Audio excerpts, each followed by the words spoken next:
कोई मेरी जिंदगी में आए जो बात बन जाए, हाँ बात बन जाए। आप जैसा कोई मेरी जिंदगी में आए जो बात बन जाए, हाँ बात बन जाए। फूल को बहार, बहार को चमन, दिल को दिल, बदन को बदन, हर किसी को चाहिए तन मन का मिलन। काश मुझ पर ऐसा दिल आप पर भी आए तो बात बन जाए, हाँ बात बन जाए। आप जैसा कोई मेरी जिंदगी में आए तो बात बन जाए, हाँ बात बन जाए। फूल को बहार, बहार को चमन, दिल को दिल, बदन को बदन, हर किसी को चाहिए तन मन का मिलन। काश मुझ पर ऐसा दिल आपको भी आए तो बात बन जाए, हाँ बात बन जाए।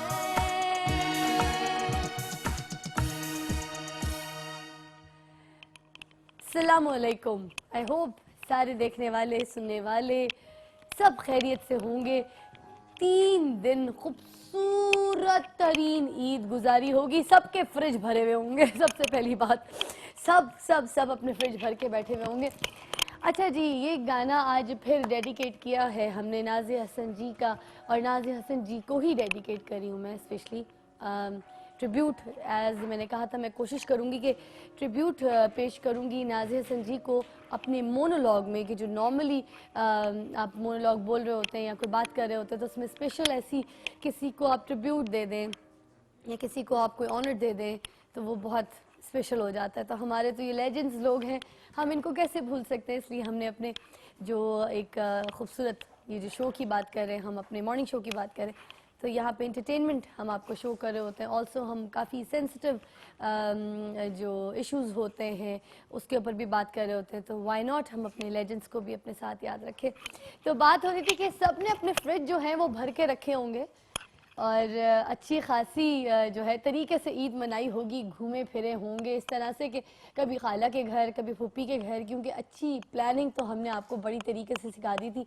ईद के फर्स्ट डे ही जो हमने शो किया था, हमने आप लोगों को बताया कि स्पेशली जो यूथ है हमारी, जो उकताई हुई है, वो प्लानिंग कैसे कर सकती है अपनी छुट्टियों को, अपने हॉलीडेज़ को प्लान कैसे कर सकती है। ना कि फेसबुक पे अपने स्टेटस ईद मुबारक के लिख दें या फिर अपने BBM का स्टेटस लिख दें या सबको एक मैसेज बना के सेंड ऑल, जो मैसेज की ऑप्शन है वो उसका फ़ायदा उठाते हुए सबको मैसेजेस कर दें। तो हमने आपको बताया था कि हमारी जो यूथ है वो किस तरह से अपनी हॉलीडेज़ प्लान करे। तो आई होप कि आपके जो ख़ास बच्चे लोग होंगे घर में, उन्होंने अपनी हॉलीडेज़ अच्छी मनाई होंगी, अपने रिश्तेदारों में गए होंगे, मिले होंगे। इसी तरह जो मेरी बहनें हैं उन्होंने खाने वाने बड़े पकाए होंगे। आज आप मुझे जब कॉल करेंगे तो आप मुझे बताएंगे कि बात कैसे बन गई।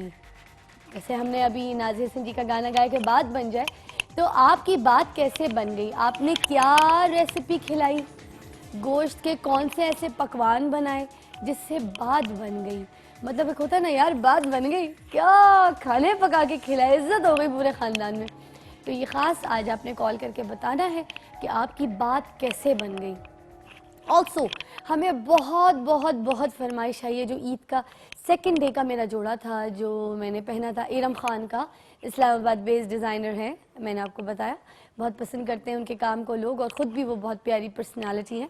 तो उनकी एक जो जोड़े की सेकंड डे की जो फरमाइश है वो बहुत ज़्यादा है, और सब ने मुझे काफ़ी मैसेजेस और ईमेल्स किए हैं कि मैं वो दोबारा जोड़ा पहनूँ। तो कल इंशाल्लाह ताला मैं रिपीट करूँगी वो जोड़ा, और I am going to gift that जोड़ा। मैं एक सवाल करूँगी और उसके बाद जो जवाब देगा तो फिर देखते हैं।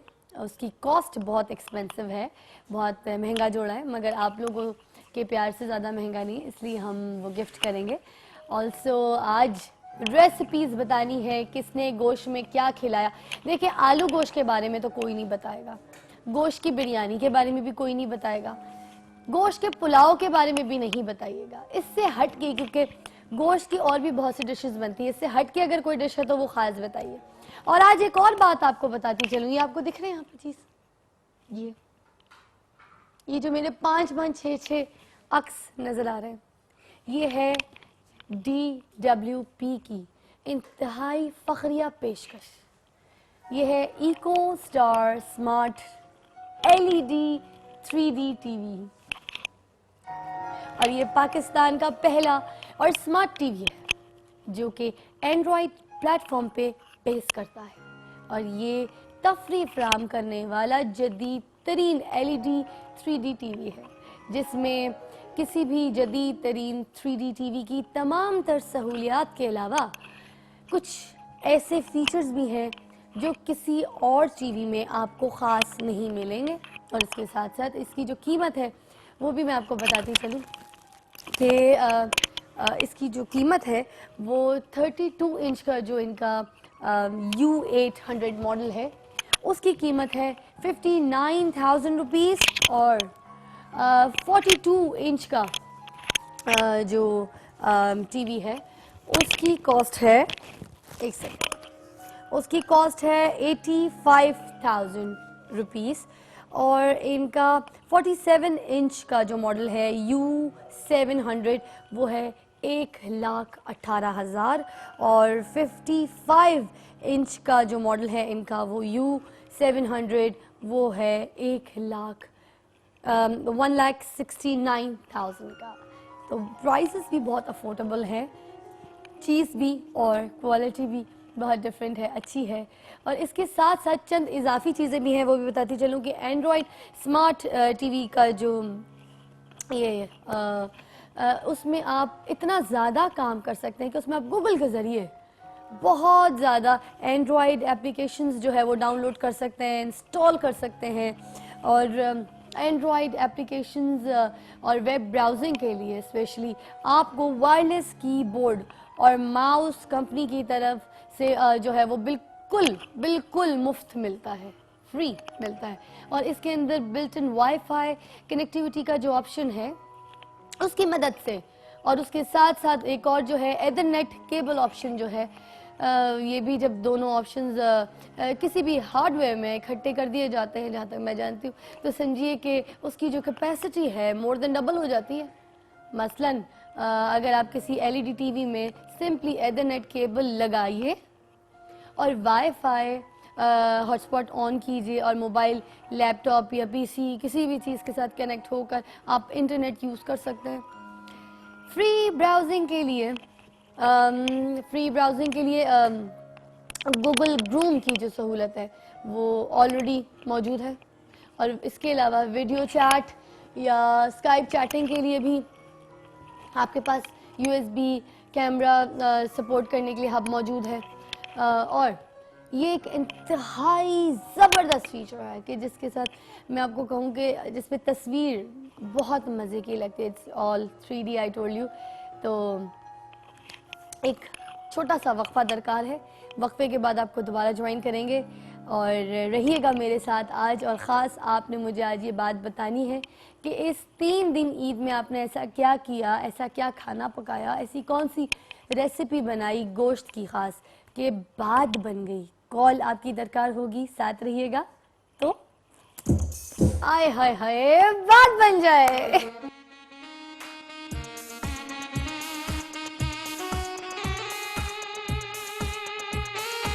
सुबह की फिजा फिजा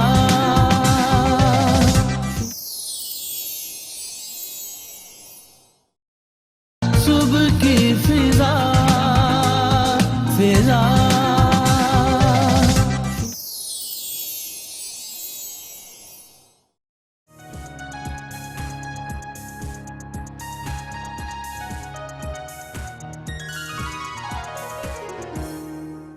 जी, तो बात बन जाए। हमारी तो यहाँ पे बात बन गई है क्योंकि यहाँ पर हमें कुछ पर्सनालिटीज़ ऐसी हैं जिन्होंने हमें ज्वाइन किया है। तो पहले तो मैं जिनके बारे में आपको बताना चाह रही हूँ उनके बारे में बता दूँ कि ये भी हमारे मुल्क का एक फ़ख्र है, एज़ाज़ है हमारे लिए, सरमाया है हमारे लिए। आजकल जैसे एक पाकिस्तान फिल्म इंडस्ट्री की जैसे मैं बात करूं, डूबी पड़ी है। और जब इन्होंने काम किया और इन्होंने अपनी एफर्ट्स दिखाई तो उस वक्त फिल्म इंडस्ट्री उरूज पर थी। ये वो लोग हैं जिन्होंने कभी भी फिल्म इंडस्ट्री को नीचे नहीं आने दिया, चाहे अपने काम के ज़रिए, चाहे कास्टिंग के ज़रिए, चाहे स्क्रिप्ट के ज़रिए, चाहे प्रोडक्शन के ज़रिए, चाहे डायरेक्शन के ज़रिए। ये सारी चीज़ें अगर मैं नाम लूँ तो मुझे लगता है कि सारा पैकेज एक साथ लेके इन्होंने बीड़ा उठाया हुआ था कि इंडस्ट्री को बूम देना है, इंडस्ट्री का जो ताज है वो बुलंद रखना है सर पे।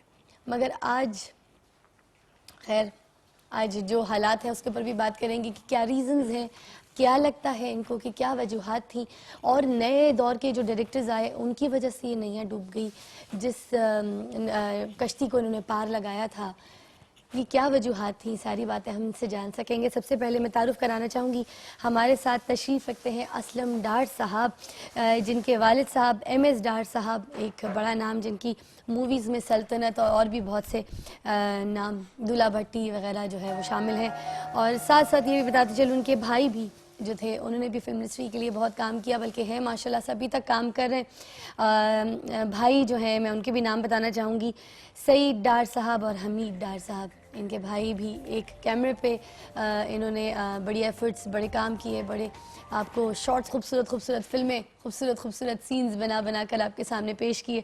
और जो दूसरे भाई हैं वो शायर हैं, इनसे जान सकेंगे उनके बारे में भी।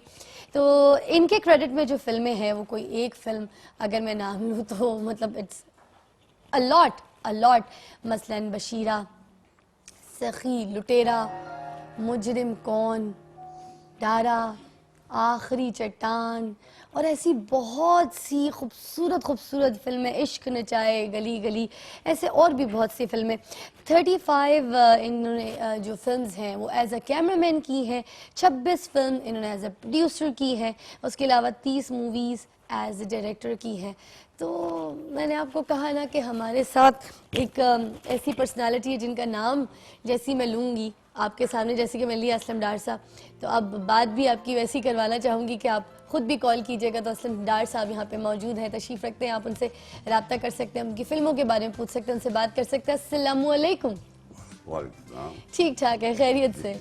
आई एम सो सॉरी, वैसे मुझे लगता है कि ये मेरी ज़िंदगी का सबसे बड़ा इंट्रोडक्शन है जो आज मैंने बैठ के दिया है, क्योंकि इतने काम, इतने क्रेडिट्स किसी शख्सियत के साथ जुड़े हुए हैं, और आपकी जो फैमिली है वो माशाल्लाह से बड़ी प्रोफेशनल्स की फैमिली मैं कहूँगी, जिन्होंने वाकई पाकिस्तान की फिल्म इंडस्ट्री को बहुत कुछ दिया। क्या कहना चाहेंगे? सबसे पहले तो आप कुछ कहिए, ईद कैसी गुजरी है ये बताइए, 3 दिन कैसे गोश्त खा खा के गुजरी है, ज़रा ये बताइए पहले तो।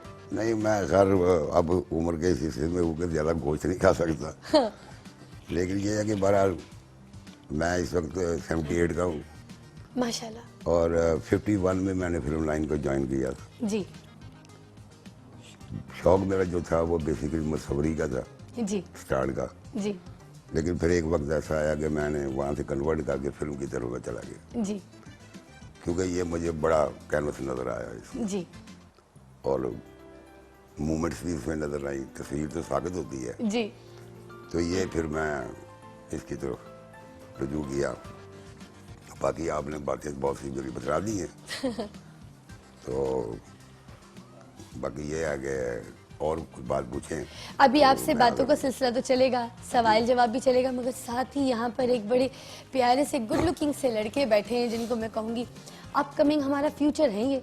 जी जी इनके बारे में बताती चलूँ, एक्टर हैं वैसे, बड़ी अच्छी एक्टिंग करते हैं, खूबसूरत तो हैं ही, और बड़ा मेच्योर फेस है आपका, मगर एक्टिंग करते करते ये बन गए राइटर, और राइटर भी कुछ ऐसे कि पूरी ड्रामा सीरियल जो है इन्होंने लिखी है, जो कि भी स्टार्ट की है और धड़ल्ले से चल रही है अभी हमारे A+ के ऊपर, और ड्रामे का नाम मैं बताना चाहूँगी, अगन ड्रामे के राइटर है हमारे। इनसे मेरी मुलाकात इस्लामाबाद में हो चुकी है अहमद कामरान के साथ ही, और मैं उसको हमेशा अहमद कामरान ही कहती हूँ। ये साजिद हसन साहब ने उनका नाम रखा है अहमद कामरान, और मैंने, तो आज हम ज़रा उनके बारे में भी थोड़ी सी बात छेड़ेंगे, जिक्र करेंगे। सबसे पहले तो गुजरी हुई ईद मुबारक, और ईद कैसी गुजरी आपकी, क्या खाया पिया, बकरा किया, गाय की, ये भी ज़रा साथ बताइए। बहुत कुछ खाया, मतलब वैसे तो हर दिन ईद का ही होता है जब घर में जो भी गुजर जाए, लेकिन हाँ। इस ईद का खैर कुर्बानी है तो और ही मज़ा है। हाँ तो एज जैसे सब गोश्त दिखाते हैं तो बस जाहिर बात है गोश्त चलता रहा सुबह दोपहर शाम, तो अच्छा रहा माशाल्लाह। ईद अच्छी ईद की गुजरी, खास खुशियाँ कोई बहुत थी। रेसिपी, जैसे मैंने बात बोली थी अपने व्यूअर्स को कि बात बन जाए, तो कोई ऐसी रेसिपी जो खाई हो और सोचा हो यार बात बन गई, ये खाना था गोश्त में, ये रेसिपी। आलू गोश्त बिरयानी तो नॉर्मली हर जगह मिल ही जाती है गोश्त में, कोई और डिफरेंट चीज गोश्त की जो घर में पकी हो, अम्मी ने बहनों ने पका के खिलाई हो, वो क्या? बेसिकली ये तो मैं मतलब पंजाबी हैं तो हम तो देसी ही पसंद करते हैं खुद। हाँ। मैं अभी कराची में भी हूँ तो भी ये वहाँ पे कराची घर- वाले भी देसी पसंद करते हैं ना, दासियों मेरे को ये गाल ठीक नहीं थी। नहीं वो ठीक है, बिल्कुल हाँ, है, होता है, लेकिन ये है कि घर में हम जो एक होता है कढ़ाई टाइप का सालन होता है आहा, वो ज्यादा पसंद है, मतलब क्योंकि जब शहर से बाहर रहते हैं फैमिली के बाहर, हाँ। फिर होटलिंग होती है, थोड़ा सा वो चीजें मिलती नहीं है वहाँ पे जो हम चाहते हैं। कुर्बानी खुद करते हैं? जी करते, मतलब वो करते हैं, वो क्या क्या उसे कहते हैं कि कोऑर्डिनेट कसाई। तो करते हैं सब कुछ, कसाई। लेकिन करने वाला काम वो करने वाला नहीं करते। वो नहीं होता। हाँ वो खुद नहीं होता, इनफैक्ट वो तो देखा ही नहीं जाता मुझसे। लास्ट टाइम भी जब ये परसों तरसों कर रहे थे, चश्मा लगा के देख लिया करें। नहीं, बात तो ये ना देखना होता है वही सब। अच्छा देखना नहीं है, देखा नहीं हाँ, जाता। वो होता है Blood थोड़ा सा, नहीं शायद देखा अभी जाता। है, Blood हाँ नहीं देखा ब्लड का है थोड़ा सा, बट ये है कि बाकी जब गोश्त वोश्त हुआ हम साथ बैठे हुए अच्छा सब कर वैसे रहे हैं, देखना चाहिए, सवाब मिलता है बहुत ज्यादा। हाँ, बिल्कुल देखना चाहिए। है ना? सिर्फ सवाब की बात भी नहीं, बल्कि वैसे भी आपको रियलिटीज ऑफ लाइफ के बारे में कुछ ऐसे डायमेंशंस होते हैं, जब आप देखते हैं ना लाइफ, तो आपको बिल्कुल। आपकी फीलिंग्स जो है वो कुछ और बता रही होती है। बिल्कुल बहुत कुछ ऐसा जो आप नहीं सोच रहे होते वो आप सोचना शुरू कर देते हैं। आपने तो वैसे भी माशाल्लाह से एमए किया हुआ है इंग्लिश लिटरेचर में, जी बिल्कुल। है, और अब आप राइटर भी हैं, तो आपको तो डिफरेंट फील्ड्स में बिल्कुल इन होना चाहिए, आपको बहता खून देखना चाहिए था। ये खैर, बहता हुआ खून लिख सकते हैं, लेकिन देखना थोड़ा सा मुश्किल है फिलहाल तो। है ना? ना अच्छा के खैर, साथ नहीं है। अगन के ऊपर भी बात करेंगे, जरूर। मगर यहाँ पे असलम डार साहब बैठे हैं, तो एज पर रिस्पेक्ट पहले जरा हम इनकी तरफ आते। और असलम साहब, सबसे पहले मैं आपकी पहली मूवी के बारे में बात करना चाहूंगी, दारा। जी जी।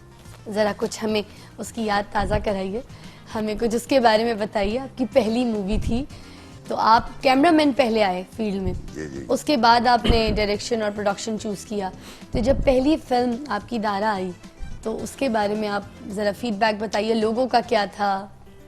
असल में ये है कि जब मैंने फिल्म लाइन को ज्वाइन किया था, जी तो ये मैं कैमरामैन बनने के लिए नहीं किया था। ठीक मेरा गोल जो था वो डायरेक्टर, ठीक मैं डायरेक्टर बनना है, ठीक। डायरेक्शन था। तो इसके लिए फिल्म की मेकिंग के लिए, उसकी टेक्निक सीखने के लिए कि ये फिल्म बनती कैसे है, कैमरा क्या कैमरे की है, समझ लेंस के लिए। क्या है, लेबोरेटरी क्या है, एडिटिंग क्या है, मिक्सिंग क्या है, बैकग्राउंड म्यूजिक कैसे करते हैं, स्क्रिप्ट कैसे बनाते हैं, अरेंजमेंट्स कैसे करते हैं, आर्ट डायरेक्टर का क्या काम है, जी ये तमाम चीजें सीखने के लिए, क्योंकि डायरेक्शन तो मेरे अंदर थी, वो तो मेरे अपने जज्बात हैं, मेरे अपने एहसासात हैं, मेरी अपनी फीलिंग्स हैं, ठीक। मेरे अपने ख्वाब है, ठीक, वो नहीं सीखी जाती, डायरेक्शन नहीं सीखी जाती, बिल्कुल वो इंसान के अंदर होती है। ट्रू। शायर बनाया नहीं जाता, शायर अंदर होता है उसके। टेक्निकलिटी सीख लेते हैं ना आप, बस उन टेक्निकल, बाकी हाँ, चीजों से। क्योंकि इसके साथ टेक्निक चलती है, जी ये आर्ट और साइंस का मजमूआ है फिल्म जो है। तो इसके लिए वो मैंने सीखने के लिए वो मैंने कैमरामैन का, क्योंकि बेसिकली मैं मुसव्विर था, जी बिल्कुल। तो मेरे लिए ये फोटोग्राफी जो था, ये इसका लाइटिंग वगैरह, ये और सोर्स ऑफ लाइट वगैरह जो भी है, ये चीज़ें मुझे पता था, ठीक कुदरती पता था, ठीक। तो मेरे लिए बड़ा इजी था। और फिर मैं कैमरे में इसलिए भी पढ़ा कि ये कैमरामैन वाहद होता है जो स्टार्ट से लेके एंड तक साथ चलता है, सही बात, उसके सामने परफॉर्मेंस भी होती है, उसके सामने हर चीज़ होती है। सही बात। तो वो मैंने फिर वहाँ ज्वाइन किया, और सबको पता था कि ये डायरेक्टर बनना चाहता है, सबको इल्म था ये। कि ये यहाँ से स्ट्राइक से जाते हुए डायरेक्शन की फील्ड में ही जाके रुके। तो ये मैंने 51 में मैंने ज्वाइन किया, फिर 55 में, 56 में, जी एक 5-6 साल मैंने वो सीखा काम को। वो मैं सिर्फ फोटोग्राफी का नहीं सीख रहा था, बाकी चीज़ें भी। आपके इंस्पिरेशन कौन थे? किन से आप वैसे किन से ज़्यादा लर्न करते थे? किनको ज़्यादा देखते थे? क्योंकि आपके वालिद साहब तो खुद एक बहुत बड़ा नाम थे, तो आपने अपनी लर्निंग प्रोसेस सारा ये किन से, आपके टीचर्स कौन रहे?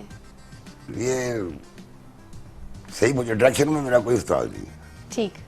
वो कुदरती। और एक होता है ना फील्ड में कुदरती। सपोर्ट करने वाला, आपको पुश नहीं, करने वो ये वाला। पूछ मुझे ऐसे हो गया ना कि वाले साहब क्योंकि ऑलरेडी थे इस फिल्म लाइन में थे, वो बेसिकली साहबी थे, अच्छा ये मैं आपको कर दूंगा। और वो इंग्लिश का मूवी फ्लैश के नाम से इंग्लिश का फिल्मी पर्चा निकाला करते थे यहाँ, जो गालिबन 1926 में स्टार्ट हुआ था, ये राइट? 26 में, बिल्कुल। जी वो अपने वक्त में बीए उन्होंने किया हुआ था। जी तो उस जमाने में आप अंदाजा कर लें, जब 1.5-2 लाख की आबादी होगी लाहौर की, तो कितने बीए होंगे या कितने पढ़े लिखे होंगे ठीक बिल्कुल या कितने अंग्रेजी जानते होंगे। जी बिल्कुल। तो उन्होंने अंग्रेजी में इसलिए भी किया क्योंकि उस जमाने में जो हम पंजाब में तो जो एक्चुअली फिल्में उन होती दिनों थी, में तो मैट्रिक भी बहुत अबव हुआ बहुत बड़ी करता था। बात थी। वही मैं अभी बता रही हूँ, एमए इन इंग्लिश इन्होंने लिटरेचर में इन्होंने किया हुआ। जी, अच्छा, जी। यही मैं आपकी थोड़ी सी बात को थोड़ा सा अगर आप इजाजत दें मैं काटना जी। चाहूंगी कि ब्रेक का भी हमें वक्त है, तो अगर हम वापस आ जाएंगे तो तसल्ली से जरा हम बात को सिलसिला को जो है ना वो जारी कर सकेंगे। ठीक है, ठीक है। एक छोटा सा वक्फा दरकार है, आपकी कॉल्स भी दरकार हैं, कॉल कीजिए, हमारे साथ रहिए और हमें आज बताइए कि बात कैसे बन गई, ऐसी क्या पकाया, ऐसे क्या काम किया, ऐसा क्या ईद मनाई जिससे आपकी फैमिली में आपकी बात बन गई भाई। तो एक वक्फा, विल बी राइट बैक, बात बन जाए।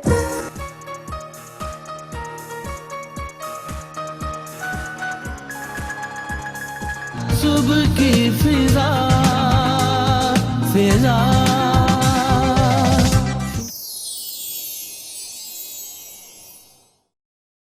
सुबह की फिजा फिजा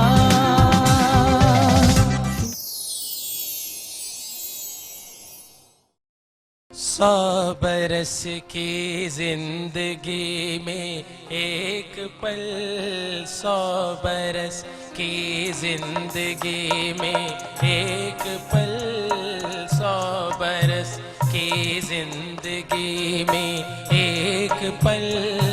आज जो कुछ बोएगा काटेगा कल। 100 बरस की जिंदगी में एक पल, 100 बरस की जिंदगी में एक पल। आज जो कुछ बोएगा काटेगा कल। तू अगर कर ले कोई अच्छा अमल, तू अगर कर ले कोई अच्छा अमल, आज जो कुछ बोएगा काटेगा कल।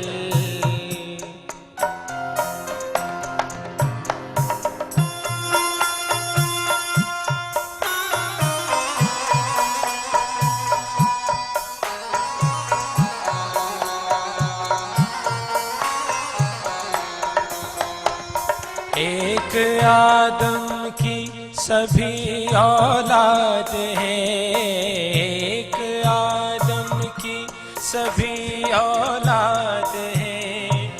कुछ तो खुश है और कुछ नाशाद है। जुर्म उनका क्या है जो बर्बाद है। तो जमाने के असूलों को बदल, तो जमाने के असूलों को बदल। आज जो कुछ बोएगा काटेगा कल।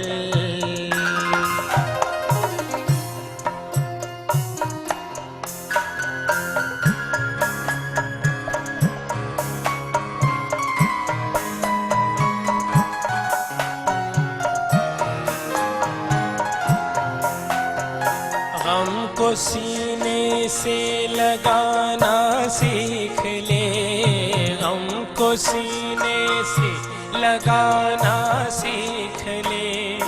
गैर को अपना बनाना सीख ले। दर्द सह कर मुस्कुराना सीख ले। छोड़ खुद गर्जी वफा की राह चल, छोड़ खुद गर्जी वफा की राह चल। आज जो कुछ बोएगा काटेगा कल। 100 बरस की जिंदगी में एक पल, 100 बरस की जिंदगी में एक पल।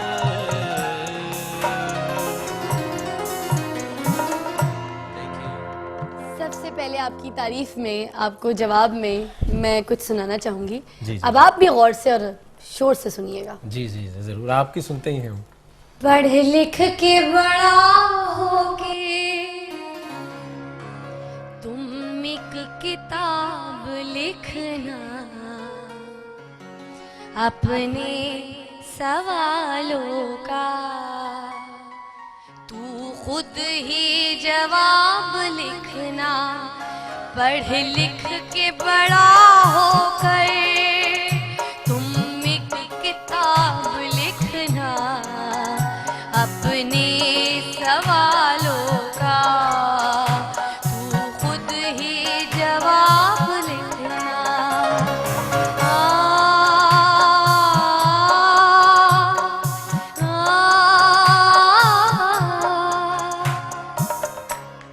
जवाब समझ आया या सही से मैं तरीके से समझाऊं? बहुत शुक्रिया जी। ये कौन सा गाना गाया था? मुझे लगा था मैं अपने कर्मों को रू बैठ के मैं इसको समझा रही हूँ कि जो करोगे काटोगे कल।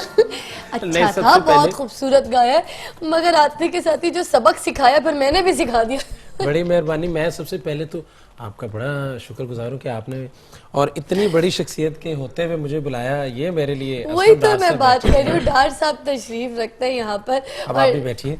मगर मैं तो बैठी खातिन हज़रात, मैं हूँ आपका दोस्त, आपका होस्ट नासिर शौकत अली आज के प्रोग्राम में, और फिजा अली अभी थोड़ी देर तक बैठेंगी फिर प्रोग्राम बकायदा से शुरू करेंगे। नाज़रीन और हाज़रीन, हमारे साथ हमारे बहुत प्यारे दोस्त ने हमें ज्वाइन किया है। Mohsin Abbas Shaukat as usual funny है, क्यूट है, मस्ती में रहते हैं, गाते बहुत अच्छा। आज आपकी बहुत सारी फरमाइशों पे यहाँ पे परफॉर्म करेंगे, जो गाना आप बोलेंगे वो परफॉर्म करेंगे। ऑल्सो ये वाला गाना जो था आज बहुत बुजुर्गी का था, तो आज हम इनको दादा अबू भी बोलने वाले सेट पे। दादा अबू जी, क्या बात है? अच्छा डॉक्टर साहब, आपके साथ बात का सिलसिला थोड़ा सा रुक गया था और मैं आपसे बात करना चाह रही थी दारा के ऊपर। तो सबसे पहले तो जरा दारा के बारे में कुछ बताइए, उसके बाद फिर मेरा दूसरा सवाल आपसे होगा कि 15 साल आप कैमरामैन जो थे, फोटोग्राफी जो थे वो करते रहे, और आप डायरेक्शन में क्यों नहीं आए? जबकि सबको पता था कि आपने डायरेक्टर बनना है, तो फिर आप डायरेक्शन में क्यों नहीं आए 15 साल तक? ये बड़ी अच्छी बात आपने पूछी है और मेरा ख्याल है कि ये जो मैं बोलूँगा ये दूसरों के लिए एक रास्ता भी मिलेगा लोगों को सोचने का। जी, ये ठीक था कि मैं डायरेक्टर बनने आ रहा था, डायरेक्टर में बनना चाहता था और सबको पता था। तो एक वक्त आया कि जब मैं कैमरामैन बन गया, इंडिपेंडेंट कैमरामैन होना बड़ा लाजमी था। ठीक। तो जब मैंने 5-7 फिल्में फोटोग्राफ कर ली, ठीक, तो उसके बाद मुझे फिर ऑफर्स होना शुरू हो गए कि आप हमारी फिल्म डायरेक्ट करें। ठीक। तो मैं इससे पहले एक चीज़ नोट कर रहा था, ये सारा कुछ मुझे एक एक्सपीरियंस भी हो रहा था, एटीट्यूड्स का उसका एक्सपीरियंस हो रहा था, लोगों से मिलना, उनका देखना, बिहेवियर, उनका काम करने का तरीका, कौन अच्छा है, कौन बुरा है, कौन क्या कर रहा है, ये सारी चीज़ें मैं वाच कर रहा था। ठीक। तो मैंने एक चीज़ नोट की कि उस जमाने में सारे जय्यद किस्म के डायरेक्टर थे, कोई सिफारशी सफूरशी को काम नहीं होता। बड़े मैच्योर्ड लोग थे, बड़े डिवोटेड लोग थे, बड़े ऑनेस्ट लोग थे अपने काम के साथ। ऐसा नहीं होता था घर बैठे बंदे को बस पैसे दे दिए चलो फिल्म बना लो? ना ना ना ना, ऐसा काम नहीं होता। तुम्हारी इन फिल्म एक्टर से दोस्ती, लोग, चलो अगर फिल्म वो बना लो, लोग ऐसा ना नहीं होते तो पाकिस्तान फिल्म इंडस्ट्री होती ही ना, वजूद में ना आती। True, true. कि वो सारे लोग माइग्रेट करके आए थे और जो भी आए थे वो 50 साल से कम उम्र के नहीं थे। ट्रू। उन्होंने अपना बेहतरीन हिस्सा जो था वो बॉम्बे में वगैरह में या कलकत्ता में उन्होंने गुजारा हुआ था।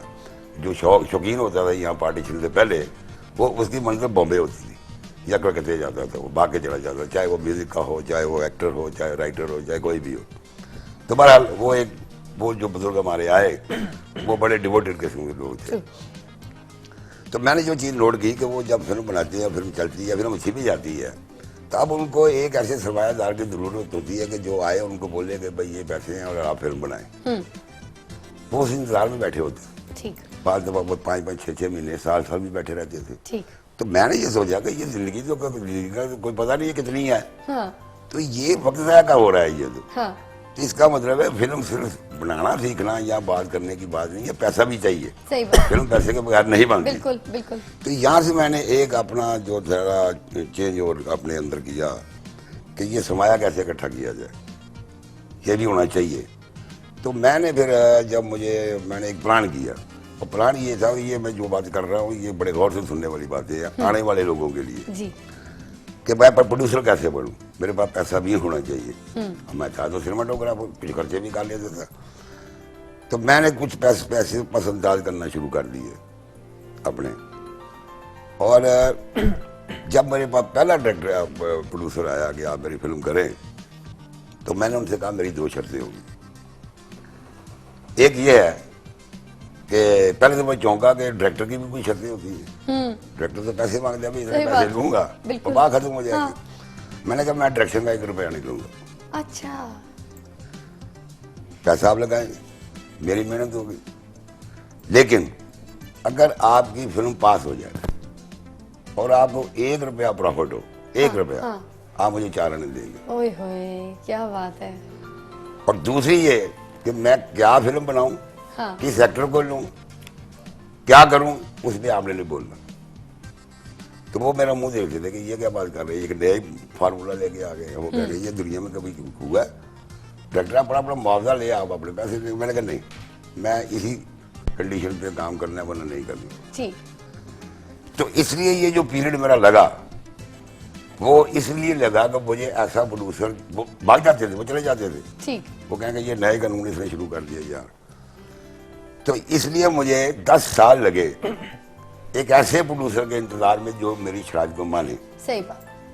तो 10 साल के बाद, एग्जैक्टली 10 साल के बाद एक ऐसा प्रोड्यूसर फिर मेरे पास आया जिसकी मैंने 2 फिल्में एज ए कैमरामैन फोटोग्राफ की हुई थी।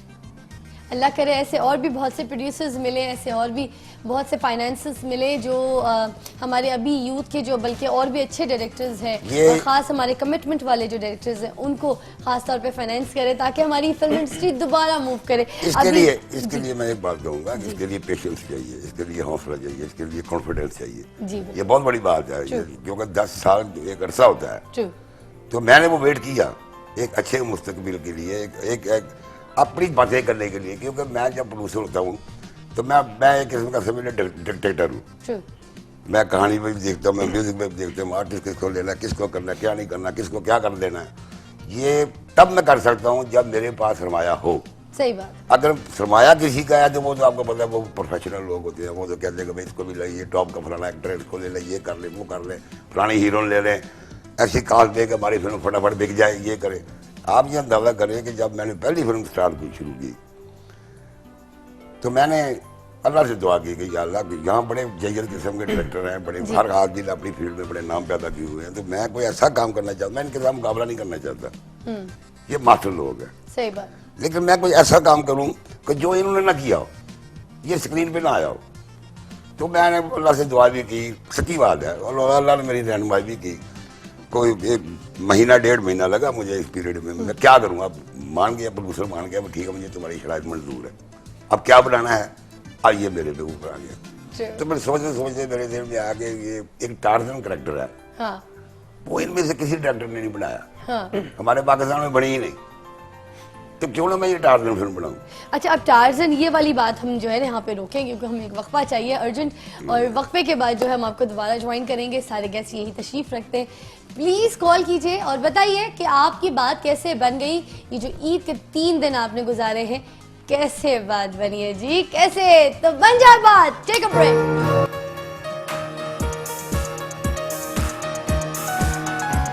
सुबह की फिजा फिजा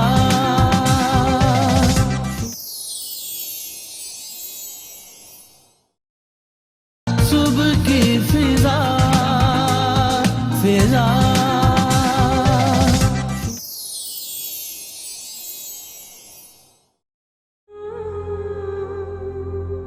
फराज से तो अब मैं मरकर ही जुदा हूँ। अगर हो सके तो मुझे अपने हाथों से मार। मैं तो खुद तुमसे कोई ताल्लुक नहीं रखना चाहता।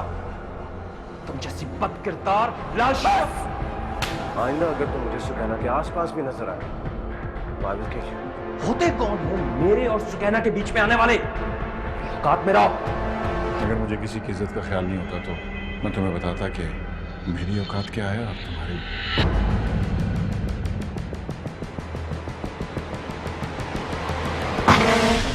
मुलजिमा से ये उगलवाना है कि उसने कत्ल किया है। देखिए, आपके पास इस बात का अभी कोई सबूत नहीं है कि ये कत्ल सुकैना ने किया। तुम लोगों को बचपन से यही सिखाया जाता है ना कि कैसे एक पल में मासूम बन जाना होता है। आपने मुझे जाए वारदात से पकड़ा, मुझे कातिला साबित करके फांसी के तख्ते पर क्यों नहीं चढ़ा देते? तुम लोगों को बचपन से यही सिखाया जाता है ना क्या सिखाया जाता है? कैसे मासूम बन जाना है। क्या बात है, मैंने कहा टेस्ट करूं, अपने लिखे हुए डायलॉग याद रखते हैं क्या? अच्छा वो डायलॉग भी याद हो, अपनी औकात में रहो। ये छोटी छोटी बातें, छोटी छोटी डांट, जो मजे मजे की जो लाइंस होती है, कैसे दिमाग में आती हैं? ये तो खैर वही बात है, अहमद वाली जब लिखने बैठते हैं तभी आती है, मतलब लेकिन वो कैरेक्टर को रख के, सिचुएशन को रख के, तो फिर सिलसिला चलता ही रहता है। अच्छा ये लाइन लोगों ने आजकल वैसे माइनस कर दी थी ड्रामों से, अपनी हाँ, औकात में रहो, ये फिर जरा आपने इन की है। वो रिवाइवल ऑफ औकात है ये। अगन ड्रामे का भी आपने प्रोमो देखा यहाँ पे, और A+ का बहुत खूबसूरत ड्रामा है जिसको डायरेक्ट किया है अहमद ए कामरान ने, और अहमद ए कामरान कराची बेस्ड डायरेक्टर हैं, बहुत अच्छा काम करते हैं।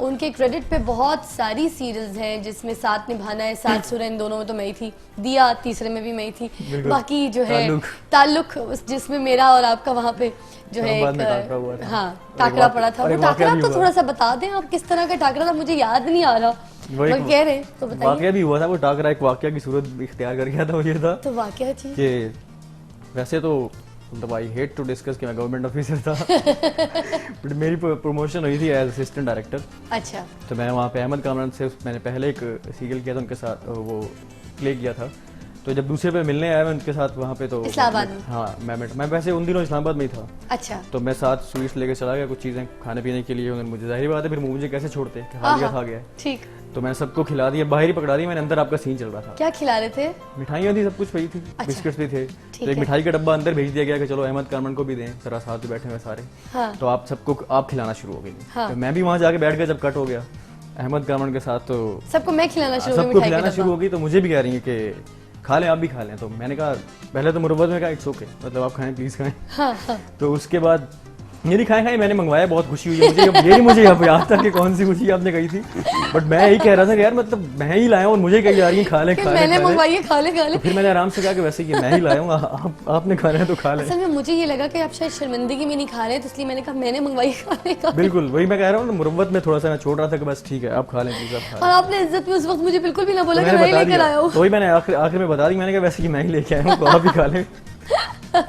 लवली। अच्छा अगन की तरफ जाते हैं, कास्टिंग में हेल्प किया आपने अहमद कामरान को, बोला कि मुझे कामरान जिलानी चाहिए, no doubt he is a brilliant actor, बहुत अच्छा एक्टर है। देखिए मतलब माशाल्लाह एक्सपीरियंस जितना उनका है, तो मुझे तो उनकी हेल्प करने की जरूरत ही नहीं थी, तो लेकिन ये था हमारी डिस्कशन होती थी कि इस कैरेक्टर के लिए हम ऑप्शंस रखते थे। कैरेक्टर्स जब आप लिख रहे होते हैं कि मेरा ये कैरेक्टर ये परफॉर्म करेगा, लड़का या लड़की, तो वो बहुत अच्छा बिल्कुल करेगा। वो हमने पहले कैरेक्टर्स जब बनाए थे, बेसिकली ये था कि मैं जब लिखना चाह रहा था तो आई मेट अहमद कामरान, तो मैंने कहा कि आई वांट टू राइट, तो उन्होंने कहा यार कुछ भी लिखा हो फिर मुझे दिखाओ अगर तुम लिख सकते हो तो मैंने अपना कुछ और लिखा हुआ दिखाया एक सीरीज का, तो उन्होंने कहा ये फिलहाल तो छोड़ो तुम, आई हैव अ स्टोरी, इसको लिखो। तो फिर ये 4 कैरेक्टर मेन थे हमारे।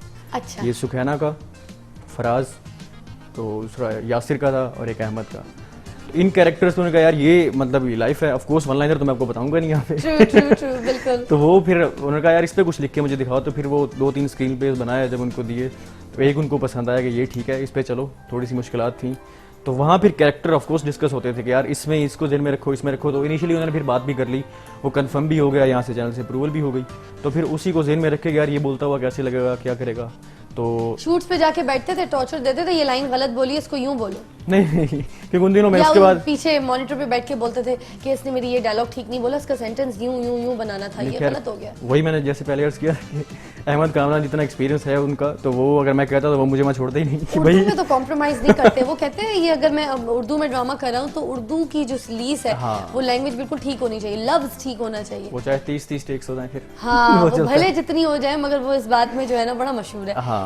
So true. तो थैंक यू सो मच, आपका बहुत बहुत शुक्रिया कि आज आप यहाँ पर आए, आपने हमारा खूबसूरत ड्रामा जो है अगन उसके ऊपर बात की, और मेरी दुआ है कि आप हमेशा ऐसे ही लिखते रहें। आपकी पहली सीरियल है, इसके बाद आप छा जाएं, लिखते जाएं, वन बाय वन आपकी जो सीरियल्स हैं वो हम देखते रहें, और उसमें कोई हकीकत और मैसेजेस जो है हमें वो ज़रूर देखने को मिले, एंड प्लस एंटरटेनमेंट, क्योंकि आपको पता है डिप्रेशन जो है वो बहुत ज़्यादा माशरे में फैला हुआ है, तो डिप्रेशन दिखाते दिखाते अगर कोई मैसेज और एंटरटेनमेंट हमें साथ पैकेज में मिल जाए तो उसकी क्या ही बात। बिल्कुल। तो ऑल्दो आपका जो प्ले है अगन, वो सारा कुछ एक मैसेज बेस लग रहा है, ट्रू स्टोरी मुझे लग रही है कि बड़ी हकीकत से आपने जो है वो कहानी उठाई हुई है। वो कुछ इवेंट्स फिर होते हैं, मतलब जब लिखने बैठते हैं ना, तो फिर वो इवेंट्स हम रिलेट करते हैं रियल लाइफ से, रियलिटी से, कि चलो यहाँ होता है तो कुछ तो ज़ाहिर बात है, ड्रामा इज ड्रामा, तो कुछ तो फिर होता ही है, लेकिन उसमें थोड़ा सा हकीकत को थोड़ा सा उसके क्लोज लेके जाते हैं कि चलो कुछ या आपने ही कुछ हाथ एक्सपीरियंस हुआ हो, उसी को डाल के थोड़ा सा उसमें, जिसको हम कहते हैं ड्रामा की ज़बान में मसाला, तो मसाला डाल के थोड़ा सा और कर देते हैं। तो ऑफ कोर्स मैसेज तो होता ही है जो बेसिक उसका पर्पस है। थैंक यू सो मच, बहुत बहुत शुक्रिया आपका। अच्छा, एक और गेस्ट हमें ज्वाइन करेंगे एक छोटे से वक्फे के बाद, और उनके बारे में बताती चलूँ कि रिकॉर्ड होल्डर हैं, गिनेस वर्ल्ड बुक रिकॉर्ड उन्होंने कायम किया है मार्शल आर्ट में, और 19 साल के हैं, सिर्फ छोटे से हैं, पढ़ भी रहे। और इनके फ़न की मैं बात करूंगी कि इनकी जो किक्स हैं ख़ास मार्शल आर्ट में वो है 616 किक्स, और इन्होंने वर्ल्ड रिकॉर्ड कायम किया, जैसे कि मैंने कहा कि गिनेस वर्ल्ड बुक रिकॉर्ड कायम किया। तो आज हमारे साथ तशरीफ़ रखेंगे इस छोटी सी ब्रेक के बाद अहमद अमीन बोदला साहब, मगर जब हम ब्रेक से वापस आएंगे तो आपको एक छोटा सा पैकेज भी ज़रूर दिखाएंगे इनका, ताकि हम उसके ऊपर बात करें तो आप देख सकें कि हमने कितनी किक्स कितने टाइम पीरियड में मारी हैं। तो एक छोटा सा वक्फा, विल बी राइट बैक। आहा, बात बन जाए जी, बात बन जाए।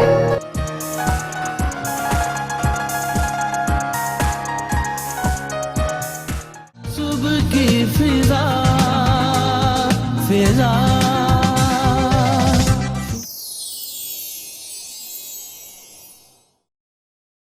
सुबह की फिजा फिजा,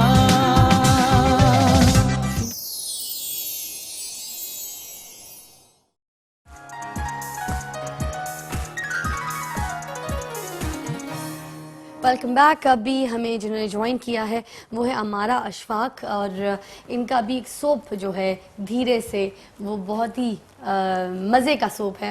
आई मस्ट से कि आप लोग सब ज़रूर देखिएगा।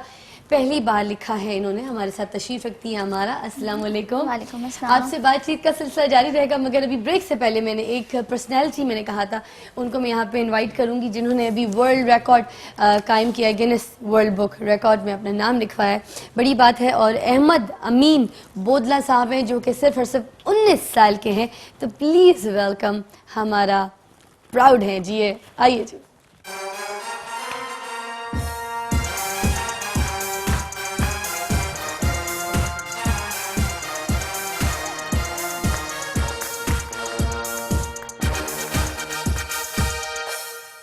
लवली, आपको तो देख के इतनी खुशी हो रही है मुझे कि आपने गिनेस वर्ल्ड बुक रिकॉर्ड में अपना नाम लिखवाया, और वो भी मार्शल आर्ट में स्पेशली। मार्शल आर्ट की बात आई है तो सबसे पहले ये बताइए कि आपका स्टाइल क्या है? बेसिकली मेरा जो स्टाइल है वो टेक्वांडो है। अच्छा। तो मैंने ट्रेनिंग शुरू की थी वो 15 साल की उम्र में शुरू की थी। उस वक्त मैं मैट्रिक में जब गया तो मैंने वहाँ पे जो मेरे फादर है वो, उनका ताल्लुक मिलिट्री से, फोर्सेज में। ठीक। तो जो ट्रेनिंग शुरू की थी वो टेक्वांडो से ही की थी, because taekwondo is known for kicking. और टेक्वांडो में ब्लैक बेल्ट करने के बाद जो है फिर मतलब काफ़ी ज़्यादा मेहनत की, और कभी मतलब जिस वक्त मैंने शुरू किया था कभी लगता नहीं था कि कभी ज़िंदगी भर भी कभी किसी लेवल पे आऊँगा, लेकिन अल्लाह का बड़ा शुक्र है कि जो मेहनत का फल मिला है, और Guinness book of world record में नाम आ जाना। और ये कोई मेरा पहला वर्ल्ड रिकॉर्ड अटैम्प्ट नहीं है, ये जो अटैम्प्ट है मैंने अभी रिसेंटली किया है 21 अक्टूबर को, ये 3 मिनट किक्स का है। मैंने इससे पहले 3 मिनट्स के अंदर मैंने तकरीबन 616 किए हैं उनके ऑफिशियल के साथ, कि ये उनके ऑफिशियल का फिगर है। और इससे पहले मैंने 1 घंटे के अंदर तकरीबन 6370 किक्स की थी फरवरी में। अच्छा। और वो इंडिया के मास्टर हैं जिनका रिकॉर्ड था तकरीबन 2982 के साथ। तो उसमें मेरा ये था कि मैंने इसको डबल करना है, और वो रिकॉर्ड जब हमने करके जो सारे डॉक्यूमेंट्स भिजवाए वहाँ पर, तो उनका ये था कि उसमें कोई फुटेज का प्रॉब्लम आ रहा था, कोई जो हम लोग एग्जैक्टली जो एचडी के अंदर रिकॉर्ड नहीं कर पाए। हाँ। और ना ही मुझे पता था कि उनकी क्या रिक्वायरमेंट्स होती हैं। लेकिन इंशाल्लाह मैं भी 1 आवर किक्स और ये 1 मिनट किक्स भी जो है वो रीअटेम्प्ट करूँगा, और उसमें भी इंशाल्लाह जो है मैं टॉप पे आऊँगा। अच्छा, वैसे आप जिस चीज़ की बात कर रहे हैं, जिस फुटेज की बात कर रहे हैं, ले जाऊँगी डॉक्टर साहब भी यहाँ पे तशरीफ रखते हैं, तो डॉक्टर साहब ज़रा आप भी देखिए, और हमारे जितने देखने वाले हैं वो भी ख़ास देखिए।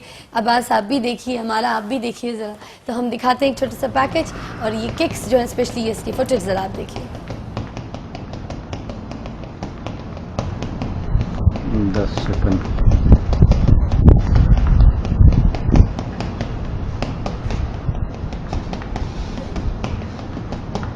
बीस सेकंड। अच्छा। आने कितना टाइम हो गया, और मैं उसमें ये भी ट्रेन नहीं कर रहा हूँ। उसमें basically it is a technical strike, the foot must be remove from in contact with the pad. और टेक्निकली उनकी काफ़ी इसमें चीज़ें होती हैं जिनको देखना पड़ता है, हाइट वगैरह, वो सारा कुछ जिस जगह पे मैं मार रहा हूँ, हाँ।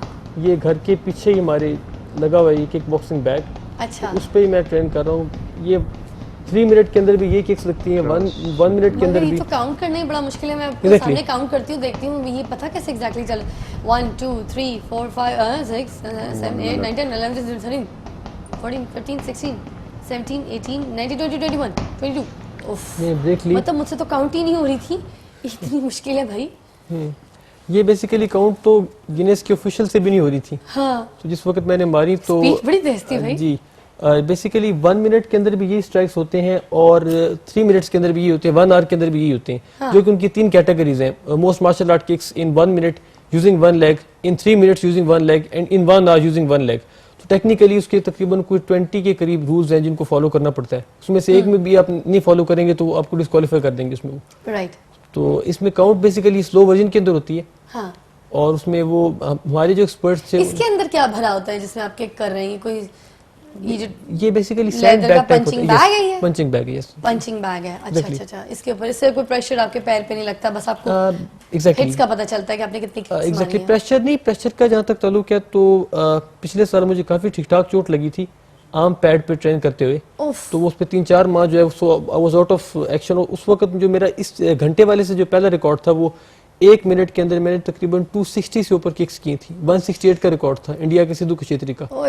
और फिर अभी रिसेंटली जो मैंने इस अटेम्प्ट के बाद 3 मिनट के बाद शाम को 1 मिनट भी किया था, सो उसमें मैंने किए 324 और वो 335 का रिकॉर्ड था अमेरिकन मास्टर का। ताल्लुक आपका पाकपतन से है जी, मगर आपने पूरे पाकिस्तान को जो है, मतलब मैं कहूँगी कि उसका प्राइड है। आप गिनेस वर्ल्ड बुक रिकॉर्ड में अपना नाम लिखा कर आए। इतनी आपने ये एफर्ट वाला काम किया है, स्पेशली मार्शल आर्ट्स में जो किक्स मारी हैं और 616 किक्स, जिसका अभी तो बहुत ही ज़्यादा धूम मची हुई है। तो पाक पतन के लिए क्या कहना चाहेंगे, खास अपनी जगह पाक पतन के लिए बेसिकली ये है कि ये जो एफर्ट्स हैं ये सारी डेडिकेशन तो पूरी कौम के लिए, पूरे पाकिस्तान के लिए, सब पेरेंट्स के लिए, टीचर्स के लिए, दोस्तों के लिए डेडिकेटेड है ये। पाक पतन के लिए ये कहना चाहूँगा कि वहाँ पर मतलब जो है जिस तरह का हमारा इलाका है वहाँ पे मेरे ख्याल से मैं पहला बंदा हूँ जो कि Guinness book of world record में जिसका नाम आया पाक पतन से।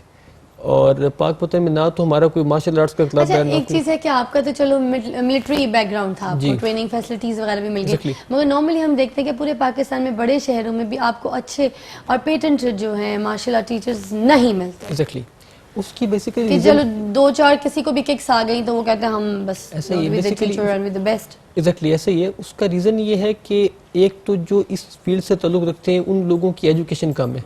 आम तौर पर मिडिल या वो मतलब मैट्रिक के बाद वो छोड़ देते हैं, then they switch towards martial arts and then when they get to black belt तो आम तौर पे what I feel personally feel कि लोगों में प्राइड आ जाती है और वो प्राइड की वजह से जो है वो ना सिर्फ उस प्राइड का नुकसान आपके स्टूडेंट्स को होता है कि वो ये कहते हैं कि अपने आप को समझने लग पड़ते हैं कि बस जो मैं हूँ अदरवाइज मेरे अलावा कोई नहीं है। Pride goes before a fall. जितना आप आगे निकलते हैं उतना आपको हम्बल होना चाहिए।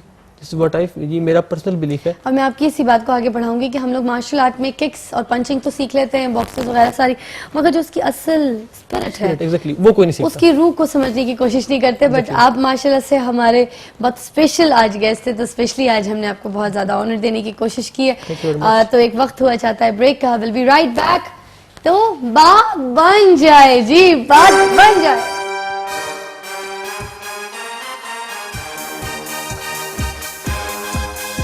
सुबह की फिजा फिजा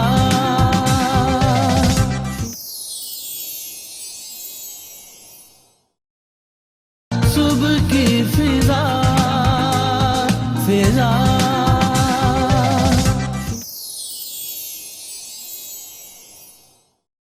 धीरे धीरे हौले हौले ये डर लगा रहता है कि उसके मोटापे की वजह से कहीं ऐसा ना हो कि उसका रिश्ता ना हो सके। मैं कितनी भी कोशिश कर लूं खूबसूरत बनने की, देखने वाले अंधे तो नहीं होते ना। अम्मा खाला को बुलाने से पहले मेरी एक शर्त सुन ले। मैं निदा से तभी शादी करूंगा जब शहरियार रेशा से शादी करें। मुझे शादी से साफ साफ इनकार है।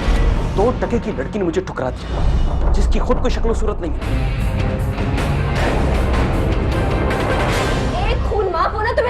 लड़की परीशे के बारे में इस तरह के अल्फाज इस्तेमाल मत करो। धीरे धीरे हौले हौले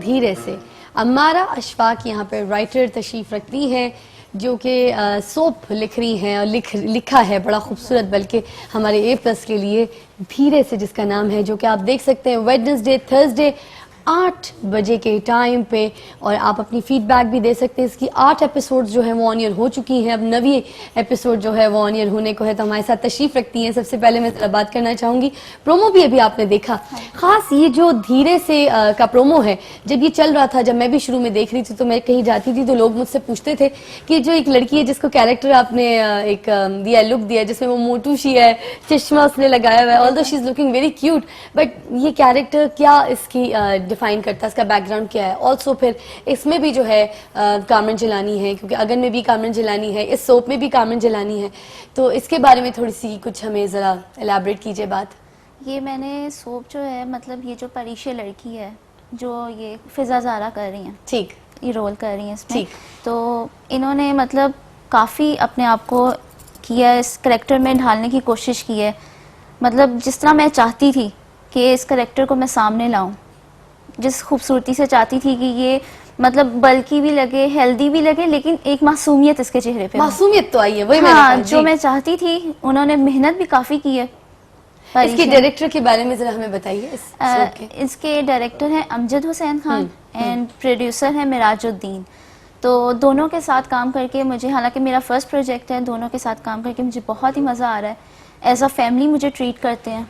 कभी कभार होता है कि मैं डर जाती हूँ, एपिसोड्स लेट हो जाते हैं, मैंने कहा अभी मुझे यहाँ से डांट पड़ जाएगी, लेकिन नहीं, कुछ भी नहीं कहते। मिराज अंकल जो है वो बहुत स्वीट है। मिराज अंकल ने अहमद कामरान के साथ भी बहुत काम किया।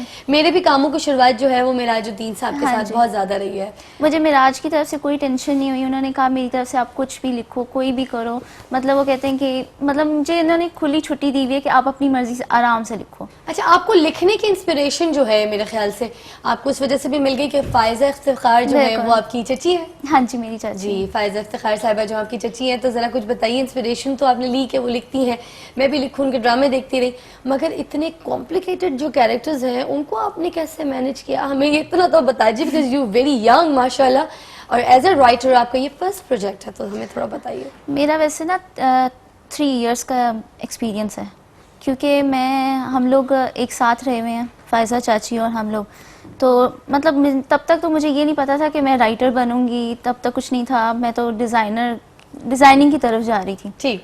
तो उसके अलावा बस उन्हीं को ही देख देख के उन्होंने मुझे इतनी ट्रेनिंग दी, ट्रेन किया। 3 साल उन्होंने मुझे ट्रेन किया। 3 साल बाद जाके मैंने अपना जब ये प्रोजेक्ट लिखा था तो 3 डायरेक्टर्स ने एक साथ अप्रूव किया था, लेकिन मुझे एक चैनल के साथ करना था। लवली। और A+ तो फिर वैसे ही, चाहे अगर आप सोप की बात करें या आप ड्रामों की बात करें, तो A+ के तो ड्रामे और सोप्स जो हैं वो छाए हुए हैं, और ख़ास तौर पे A+ के जो शोज़ हैं वो नॉर्मली बहुत ज़्यादा व्यूअर्स पसंद करते हैं, तो you choose the right platform. A+ तो बहुत ही अच्छा है, क्योंकि मुझे, हालांकि मैं इनके साथ और प्रोजेक्ट्स अब करने वाली हूँ बहुत जल्दी, तो माशाल्लाह से A+ ने मुझे बहुत रिस्पेक्ट दी है। ट्रू। अच्छा, असलम डार साहब आप यहाँ तशरीफ रखते हैं, ज़रा मुझे बताइए, जो यूथ है हमारी, माशाल्लाह इनकी भी पहली एज अ राइटर उन्होंने सोप लिखा है, और साथ ही गिनेस वर्ल्ड बुक रिकॉर्ड इन्होंने कायम किया है। आप इतनी सीनियर पर्सनैलिटी है, अगर आप इनके लिए कुछ कह देंगे तो इनके लिए मेरे ख्याल से वही बात होगी जो गिनेस वर्ल्ड बुक रिकॉर्ड में इनके लिए एक सर्टिफिकेशन हुई है, तो प्लीज़ काइंडली कुछ कहिए इनके लिए। माशाल्लाह ये प्राइड है पाकिस्तान की, और अल्लाह ने जिंदगी दे, सेहत दे, इंशाल्लाह। ये हर किसी के पास की बात तो नहीं थी। ट्रू, अब ये बिल्कुल नहीं। वर्ल्ड में इनका रिकॉर्ड है। ट्रू। तो हमारी जो तमाम दुआएं इनके साथ हैं, बिल्कुल सर। और मैं हुकूमत से क्या क्या क्या क्या क्या कहना है उसको छोड़ें जी, लेकिन मैं आवाम से ये ज़रूर कहूँगा कि उनको इनको और इन जैसे और जो हमारे लोग हैं, और जो भी फनकार हैं, जो भी कुछ करना चाहते हैं, सही बात, उनके साथ कोऑपरेट करें, उनके साथ प्यार करें, उनको हर किस्म की आसाइश दें, उनके साथ जो अदारे हैं वो इनके साथ चलें। सही बात। तो ऐसा ऐसा दुआएं हमारे हमारी। मुल्क के प्राइड अल्लाह है। ताला आपको खुश रखे। तो ये डार साहब ने आपको इतनी सारी दुआएं, इतनी सारा प्यार जो है बांटा है आप दोनों को। इसी बात पे एक छोटा सा वक्फा दरकार है। Will be right back. बात बन जाए।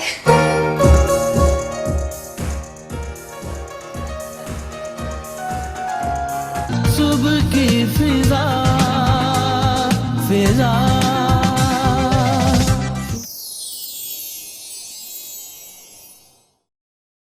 सुबह की फिजा फिजा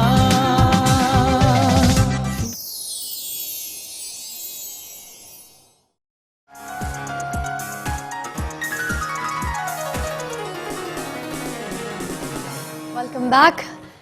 और अब मैं इस प्रोग्राम को एक एंड की शक्ल देना चाहूँगी, इख्तिताम की शक्ल देना चाहूँगी, एज़ हमारा वक्त जो है अब ख़त्म हुआ चाहता है।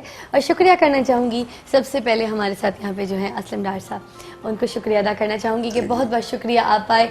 आपका बहुत बहुत शुक्रिया कि मोहसिन शौकत साहब आप आए। मोहसिन अब्बास शौकत साहब आप जाएंगे भी नहीं, यहाँ पे अपने गाना भी सुनाना, ज़रा साथ ही आ जाइए।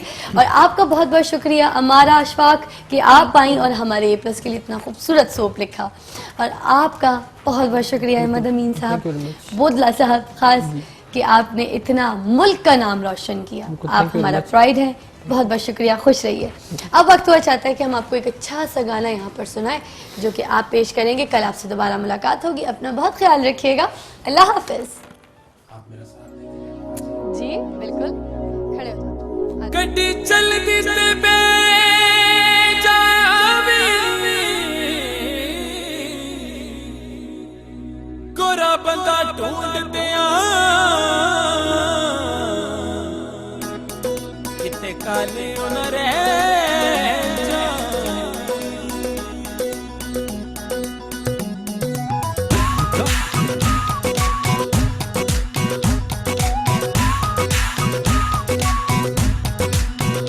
मादिए लाडो निटाली वाले खेत ना जावी लाडो निटाली वाले खेत ना जावी मादिए लाडो निटाली वाले खेत ना जावी तेनू गिठ गिठ चढ़ी जवानी तेरी हो गई अख मस्तानी तेनू गिठ गिठ चढ़ी जवानी तेरी हो गई अख मस्तानी निटाली वाले खेत ना जावी मादिए लाडो निटाली वाले खेत ना जावी मादिए लाडो निटाली वाले खेत ना जावी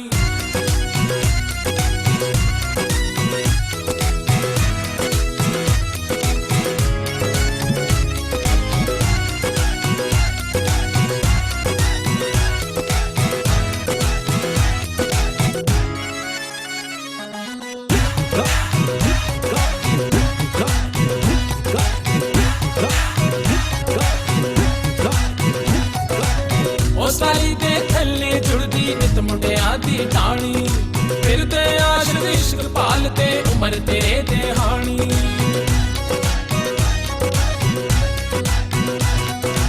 ओ साली दे थल्ले जुड़दी नित मुंडिया दी टाणी फिरदे आशिक इश्क पालदे उमर तेरे दे हानी तेरा जोबन लपटा मारे आंदे तकिया इश्क हुलारे तेरा जोबन लपटा मारे आंदे तकिया इश्क हुलारे निटाली वाले खेत ना जावी मादिए लाडो